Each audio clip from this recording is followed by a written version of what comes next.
ਹੁਣ ਤੱਕ ਜੋ ਅਸੀਂ ਕੀਤਾ, ਸਪਿਨ ਔਰਬਿਟ ਕਪਲਿੰਗ ਦਾ ਕੰਬੀਨੇਸ਼ਨ।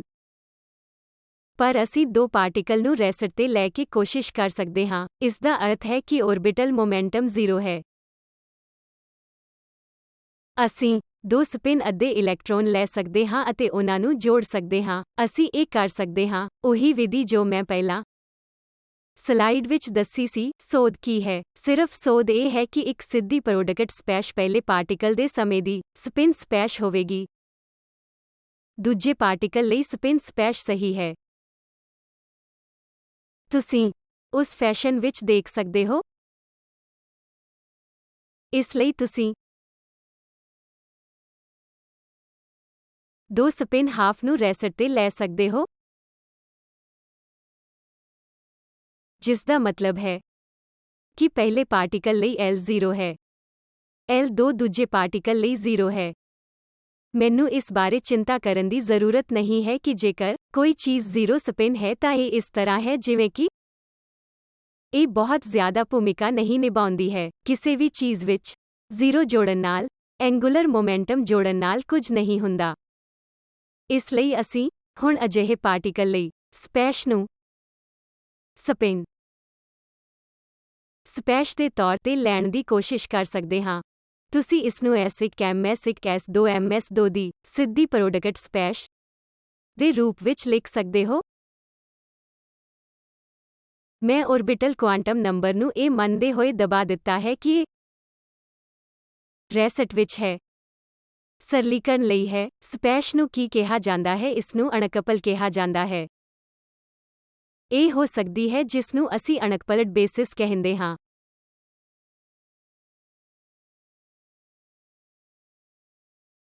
ਤੁਸੀਂ ਟੋਟਲ ਸਪਿਨ ਵੀ ਲਿਖ ਸਕਦੇ ਹੋ। ਅਸੀਂ ਕੁੱਲ SZ ਨੂੰ S1Z ਪਲਸ S2Z ਦੇ ਰੂਪ ਵਿੱਚ ਲਿਖ ਸਕਦੇ ਹਾਂ। ਇਸ ਜੋੜੀ ਆਧਾਰ ਵਿੱਚ ਇਸ ਦਾ ਕੀ ਅਰਥ ਹੈ? ਇਸ ਨੂੰ ਤਕਨੀਕੀ ਤੌਰ ਤੇ ਇਸ ਸਿੱਧੀ ਪ੍ਰੋਡਕਟ ਸਪੈਸ਼ ਵਿੱਚ S1Z cross identity plus identity cross S2Z ਮੰਨਿਆ ਜਾਣਾ ਚਾਹੀਦਾ ਹੈ, ਪਰ ਉਹ ਕਪਲਡ ਬੇਸਿਸ ਨੂੰ ਵੀ ਲੈ ਸਕਦੀ ਹੈ, ਜਿੱਥੇ ਇਹ ਕੁੱਲ Z ਕੁੱਲ SZ ਅਤੇ ਕੁੱਲ S ਹੈ। ਮੈਂ ਇੱਕ ਕਪਲਡ ਬੇਸਿਸ ਨੂੰ S1 S2 SMS ਦੇ ਰੂਪ ਵਿੱਚ ਲਿਖ ਸਕਦੀ ਹਾਂ। ਇਹ ਇੱਕ ਕਪਲਡ S1 S2 ਅੱਧਾ ਹੋਵੇਗਾ। ਤੁਸੀਂ ਇਹ ਕਰ ਸਕਦੇ ਹੋ, ਪਰ ਸਰਲਤਾ ਲਈ ਮੈਂ ਸਿਰਫ ਪਾਰਟੀਕਲ 1 ਅਤੇ ਪਾਰਟੀਕਲ 2 ਦਾ ਟੈਗ ਕਹਿ ਰਹੀ ਹਾਂ। ਮੈਂ ਇਸ ਨੂੰ ਰੱਖਣਾ ਚਾਹੁੰਦਾ ਹਾਂ, ਪਰ ਜੇਕਰ ਤੁਹਾਡੇ ਕੋਲ ਦੋ ਸਪਿਨ ਅੱਧੇ ਹਨ ਤਾਂ ਤੁਸੀਂ ਤਕਨੀਕੀ ਤੌਰ ਤੇ S1 ਅਤੇ S2 ਨੂੰ ਅੱਧਾ ਰੱਖ ਸਕਦੇ ਹੋ। ਤੁਸੀਂ ਅੱਧਾ-ਅੱਧਾ ਲਿਖ ਸਕਦੇ ਹੋ। ਇਸ ਲਈ ਇਹ ਵੱਖੋ ਵੱਖਰੇ ਦ੍ਰਿਸ਼ ਹਨ ਜਿੱਥੇ ਤੁਸੀਂ ਸਪਿਨ ਅੱਧੇ ਪਾਰਟੀਕਲਾਂ ਨੂੰ ਰੈਸਟ ਤੇ ਜੋੜ ਸਕਦੇ ਹੋ। ਤੁਸੀਂ ਇੱਕ ਪਾਰਟੀਕਲ ਦੇ ਔਰਬਿਟਲ ਐਂਗੂਲਰ ਮੋਮੈਂਟਮ ਅਤੇ ਸਪਿਨ ਕੁਆਂਟਮ ਨੰਬਰ ਨੂੰ ਜੋੜ ਸਕਦੇ ਹੋ। ਤੁਹਾਡੇ ਕੋਲ ਹੋਰ ਬਹੁਤ ਸਾਰੀਆਂ ਚੀਜ਼ਾਂ ਹੋ ਸਕਦੀਆਂ ਹਨ। ਮੈਂ ਅਸਲ ਵਿੱਚ ਇਸ ਗੱਲ ਦੀ ਚਿੰਤਾ ਨਹੀਂ ਕਰਦਾ ਜੋ ਪ੍ਰਯੋਗਵਾਦੀ ਦੱਸਦਾ ਹੈ ਕਿ ਇਸ ਵਸਤੂ ਵਿੱਚ ਐਂਗੂਲਰ ਮੋਮੈਂਟਮ ਹੈ ਜੇ 1, ਦੂਜੀ ਵਸਤੂ ਵਿੱਚ ਐਂਗੂਲਰ ਮੋਮੈਂਟਮ ਜੇ 2 ਹੈ। ਕਿ ਤੁਸੀਂ ਭੌਤਿਕ ਵਿਗਿਆਨ ਨੂੰ ਜੋੜ ਕੇ ਕਰ ਸਕਦੇ ਹੋ ਤਾਂ ਤੁਸੀਂ ਇਸ ਨੂੰ ਜੇ 1 ਜੋੜ ਜੇ 2 ਕੀ ਲਓਗੇ। ਹਰ ਕਿਸਮ ਦੇ ਕੰਬੀਨੇਸ਼ਨ ਅਤੇ ਤੁਸੀਂ ਅਸਲ ਵਿੱਚ ਇਸ ਬਾਰੇ ਚਿੰਤਾ ਨਾ ਕਰੋ ਕਿ ਇੱਕ ਵਾਰ ਜਦੋਂ ਉਹ ਐਂਗੂਲਰ ਮੋਮੈਂਟਮ ਦਿੰਦਾ ਹੈ ਤਾਂ ਤੁਸੀਂ ਇਹ ਸਵਾਲ ਨਾ ਕਰੋ ਕਿ ਔਰਬਿਟਲ ਕੀ ਹੈ, ਸਪਿਨ ਕੀ ਹੈ, ਜੋ ਤੁਸੀਂ ਇੱਕ ਐਂਟੀਟੀ ਵਜੋਂ ਲੈਂਦੇ ਹੋ ਜੋ ਤੁਹਾਨੂੰ ਦਿੱਤਾ ਜਾਂਦਾ ਹੈ। ਇਸ ਲਈ ਦਿੱਤੇ ਡੇਟਾ ਨੂੰ ਤੁਸੀਂ ਲਿਖ ਸਕਦੇ ਹੋ। ਇਸ ਨੂੰ ਮੈਂ ਮੋਟੀਵੇਟ ਕਰਨ ਦੀ ਕੋਸ਼ਿਸ਼ ਕਰ ਰਹੀ ਹਾਂ ਜਿਸ ਲਈ ਤੁਹਾਡੇ ਕੋਲ ਦੋ ਬੇਸਿਸ ਹੋ ਸਕਦੇ ਹਨ, ਇੱਕ ਅਨਕਪਲ ਬੇਸਿਸ ਜਿੱਥੇ ਇੰਡੀਵਿਜੂਅਲ ਪਾਰਟੀਕਲ ਇਸ ਸਥਿਤੀ ਵਿੱਚ ਟੈਗ ਨੂੰ ਰੱਖਿਆ ਹੋਇਆ ਹੈ। ਇੰਡੀਵਿਜੂਅਲ ਸਪਿਨ ਹਾਫ ਪਾਰਟੀਕਲ ਜਾਣਕਾਰੀ ਅਨਕਪਲਡ ਬੇਸਿਸ ਕਪਲ ਬੇਸਿਸ ਵਿੱਚ ਰੱਖਿਆ ਜਾਂਦਾ ਹੈ। ਤੁਸੀਂ ਨਹੀਂ ਜਾਣਦੇ ਇੰਡੀਵਿਜੂਅਲ ਸਪਿਨ ਹਾਫ ਪਾਰਟੀਕਲ ਦਾ ਕੀ ਯੋਗਦਾਨ ਹੈ। ਤੁਹਾਨੂੰ ਕੁੱਲ ਪਤਾ ਹੈ ਕੁਆਂਟਮ ਨੰਬਰ, ਇਸ ਕਰਕੇ ਇਸ ਨੂੰ ਕਪਲਡ ਕਿਹਾ ਜਾਂਦਾ ਹੈ।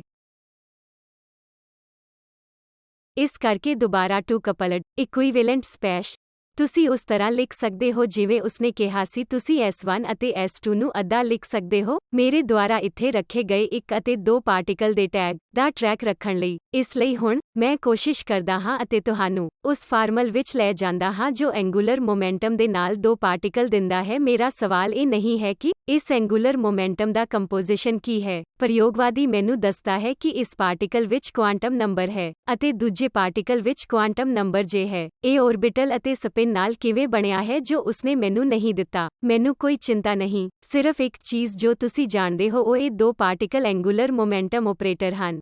ਇਹਨਾਂ ਨੂੰ ਕੰਮਿਊਟ ਕਰਨਾ ਪੈਂਦਾ ਹੈ ਜਦੋਂ ਤੁਸੀਂ 2 ਪਾਰਟੀਕਲ ਲੈਂਦੇ ਹੋ, ਭਾਵੇਂ ਪਿਛਲੀ ਸਥਿਤੀ ਵਿੱਚ S1 ਆਪਰੇਟਰ S2 ਆਪਰੇਟਰ ਨਾਲ ਕੰਮਿਊਟ ਕਰਦਾ ਹੈ। ਇਹ 2 ਵੱਖੋ ਵੱਖਰੇ ਪਾਰਟੀਕਲ ਹਨ।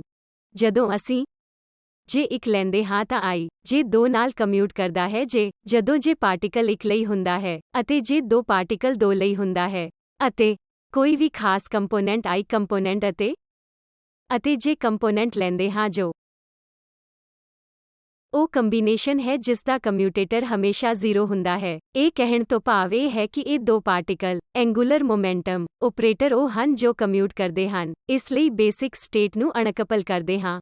ਇਸ ਲਈ ਅਸੀਂ ਟੈਂਸਰ ਪ੍ਰੋਡਕਟ ਲਿਖ ਸਕਦੇ ਹਾਂ ਜਾਂ ਇਹ direct product of J1 M1 Times J2 M2 ਜਾਂ ਇਸੇ ਤਰ੍ਹਾਂ ਲੋਕ ਇਸ ਨੂੰ ਲਿਖ ਸਕਦੇ ਹਨ ਜਿਵੇਂ ਦਿੱਤਾ ਹੈ J1 J2 semicolon M1 M2। ਮੈਂ ਸਪਿਨ ਔਰਬਿਟ ਅਤੇ 2 ਸਪਿਨ ਦੇ ਨਾਲ ਸਟ੍ਰੈਸ ਦੇਣ ਦੀ ਕੋਸ਼ਿਸ਼ ਵੀ ਕਰਦਾ ਹਾਂ ਜਿਸ ਨੂੰ ਤੁਸੀਂ ਕੁੱਲ ਐਂਗੂਲਰ ਮੋਮੈਂਟਮ ਨੂੰ ਰਸਮੀ ਤੌਰ ਤੇ J1+2 ਵਜੋਂ ਲਿਖ ਸਕਦੇ ਹੋ। ਪਰ ਤੁਹਾਨੂੰ ਯਾਦ ਰੱਖਣਾ ਚਾਹੀਦਾ ਹੈ ਕਿ J1 ਸਿਰਫ ਪਹਿਲੀ ਸਥਿਤੀ ਵਿੱਚ ਹੀ ਚੱਲੇਗਾ ਅਤੇ ਇਸੇ ਤਰ੍ਹਾਂ J2 ਦੂਜੀ ਸਥਿਤੀ ਵਿੱਚ ਹੀ ਚੱਲੇਗਾ। ਕਈ ਵਾਰ ਉਹ cross identity plus identity cross J2 ਨਹੀਂ ਲਿਖਦੇ। ਪਰ ਤੁਹਾਨੂੰ ਇਸ ਨੂੰ ਯਾਦ ਰੱਖਣਾ ਚਾਹੀਦਾ ਹੈ। ਇਸ ਕਰਕੇ ਉਹ ਕਪਲਡ ਐਂਗੂਲਰ ਮੋਮੈਂਟਮ ਜਾਂ ਕੁੱਲ ਐਂਗੂਲਰ ਮੋਮੈਂਟਮ ਵਿੱਚ ਇਕੁਇਵੈਲੈਂਟ ਬੇਸਿਸ ਹੈ ਜੋ ਇਕੁਇਵੈਲੈਂਟ ਬੇਸਿਸ ਹੈ ਕਿਉਂਕਿ ਇਹਨਾਂ ਦੋਵਾਂ ਦੇ ਡਾਇਮੈਂਸ਼ਨ ਮੈਚ ਕਰਦੇ ਹਨ। ਇਸ ਕਰਕੇ ਬੇਸਿਸ ਵਿੱਚ ਬਦਲਾਅ।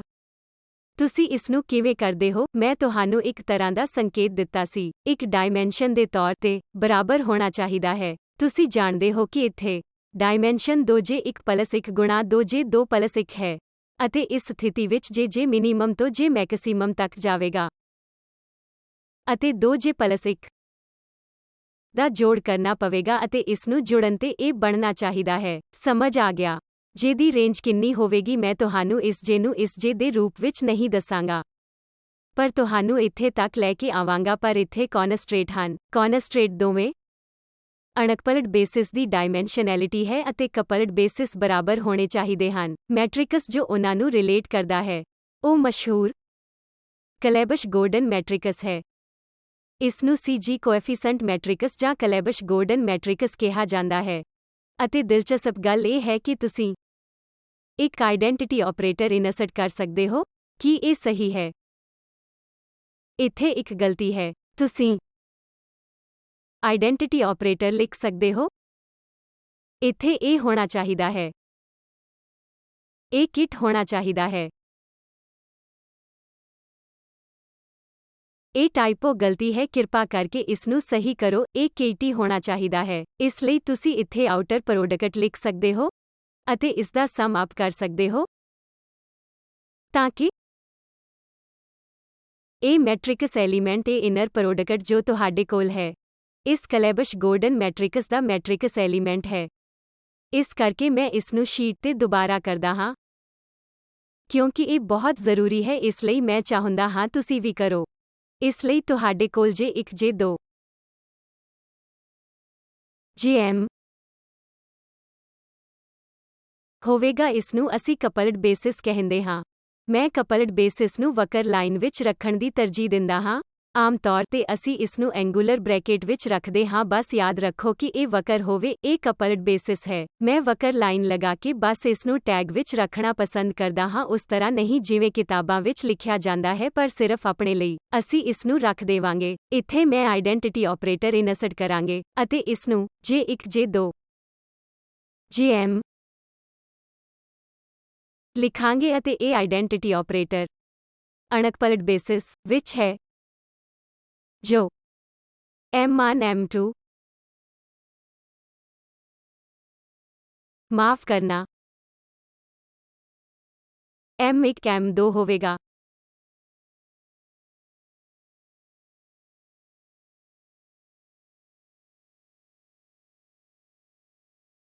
ਇਸ ਲਈ ਤੁਹਾਡੇ ਕੋਲ J1 J2 ਹੈ। J M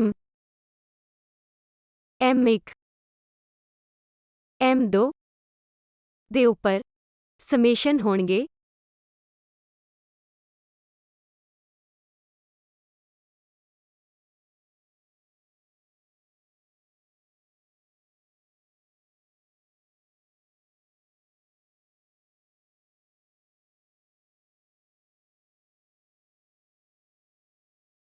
ਮੈਂ ਹੁਣੇ ਇਸ ਨੂੰ ਇੱਥੇ ਪਾ ਦਿੱਤਾ ਹੈ। ਇਨਰ ਪ੍ਰੋਡਕਟ ਲਿਖਿਆ ਹੈ, ਜੋ ਇੱਕ ਕੋਐਫੀਸ਼ੀਐਂਟ ਹੈ। ਠੀਕ ਹੈ। ਅਤੇ ਇਹ ਸਥਿਤੀ ਦੇ ਸੰਦਰਭ ਵਿੱਚ ਹੈ। ਇਹ coefficient J1 J2 M1 M2 J1 J2 Jm ਇਹੀ ਕਿ ਇਹ ਵਜੋਂ ਕੀ ਕਿਹਾ ਜਾਂਦਾ ਹੈ, ਕਲਾਈਜ਼ ਗੋਰਡਨ CG ਕੋਐਫੀਸ਼ੀਐਂਟ। ਅਸੀਂ ਇਸ ਨੂੰ ਪਹਿਲੀ ਵਾਰ ਕਲਾਈਜ਼ ਲਿਖਦੇ ਹਾਂ। ਹਮੇਸ਼ਾ ਇਸ ਅਜਿਹੇ ਗੋਰਡਨ ਨੂੰ ਮਿਸ ਕਰ ਦਿੰਦੇ ਹਾਂ। ਅਸੀਂ ਕੀ ਕੀਤਾ? ਇਹ J1 J2 M1 M2 J1 J2 JMC ਸਿਰਫ ਯਾਦ ਰੱਖਣ ਲਈ ਕਿ ਇਹ ਕਪਲ ਬੇਸ I ਇਸ ਐਂਗੂਲਰ ਰੱਖਦੀ ਹੈ ਬ੍ਰੈਕਿਟ ਜ਼ਰੂਰੀ ਹੈ। ਇਹ CG ਕੋਐਫੀਸ਼ੀਐਂਟ ਹੈ। ਕਈ ਵਾਰੀ ਕੁਝ ਕਿਤਾਬਾਂ ਇਸ ਤਰੀਕੇ ਨਾਲ ਪਰਿਭਾਸ਼ਿਤ ਕਰਦੀਆਂ ਹਨ।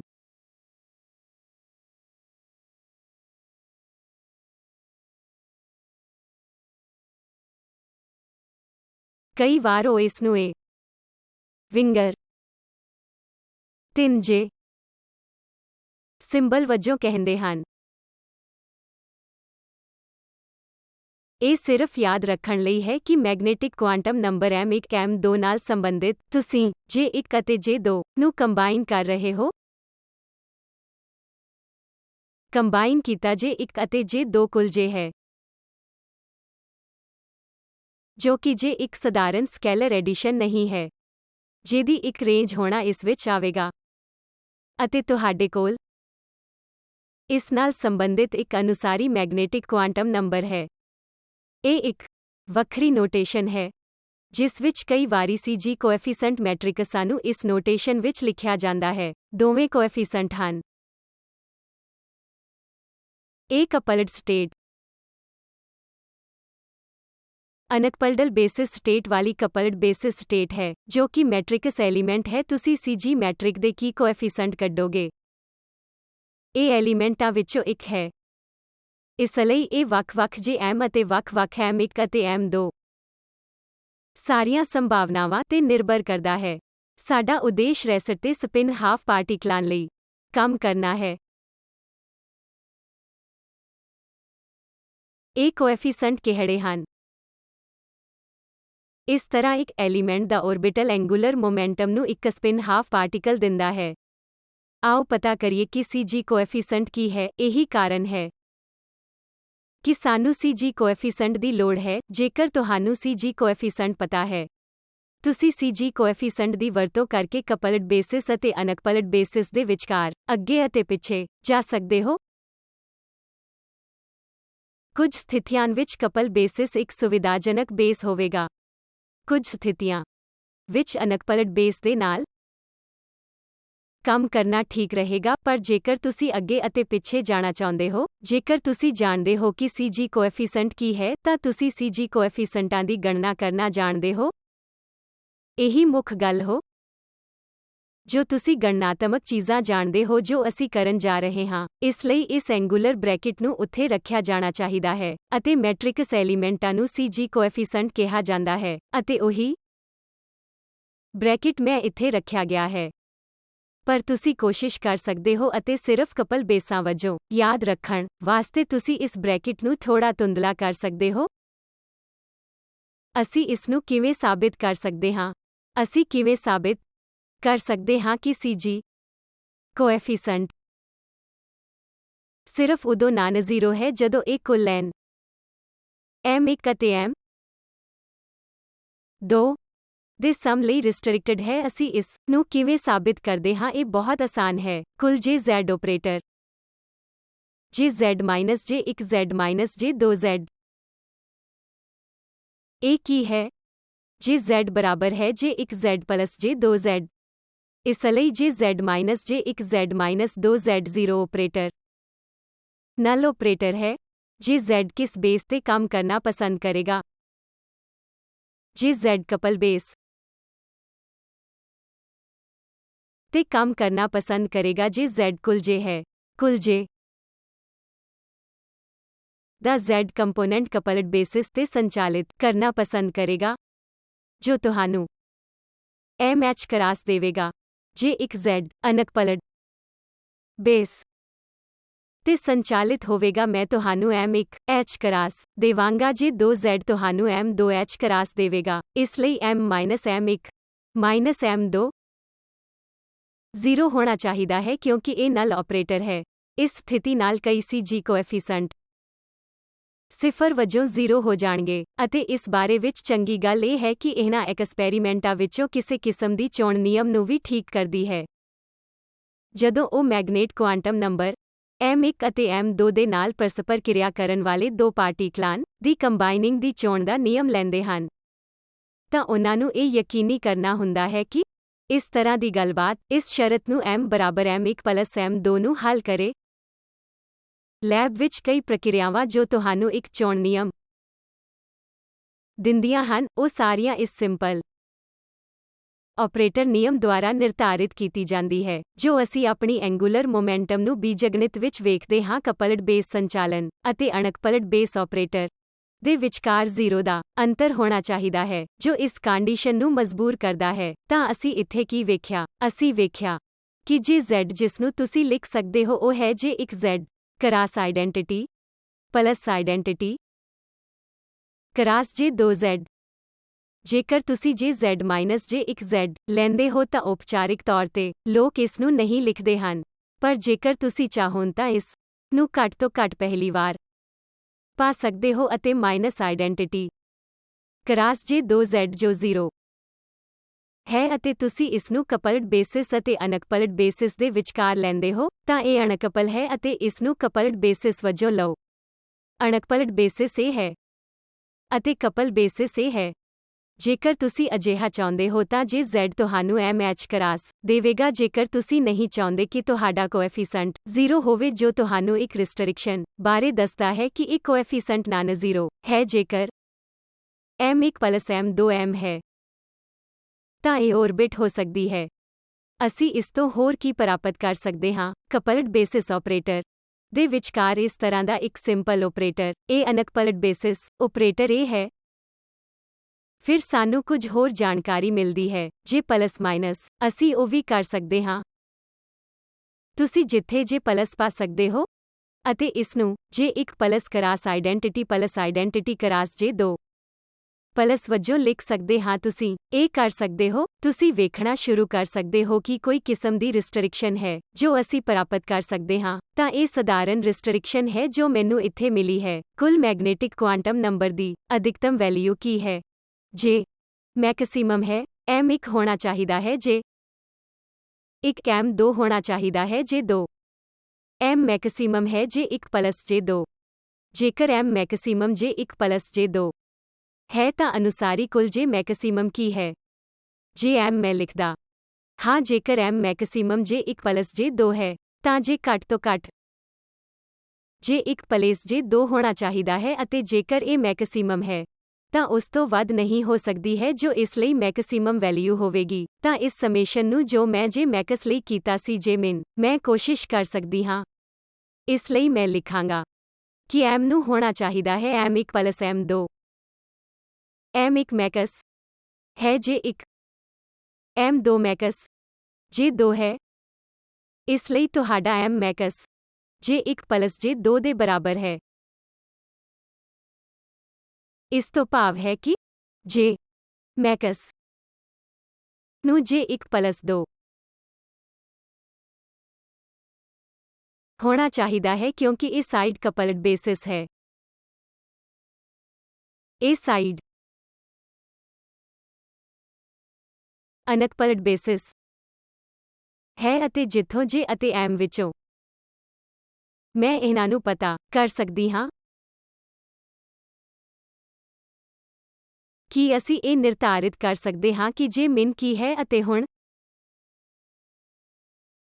ਅਸੀਂ ਡਾਇਮੈਂਸ਼ਨਲੀ ਇਕੁਏਸ਼ਨ ਦੀ ਵਰਤੋਂ ਕਰ ਸਕਦੇ ਹਾਂ।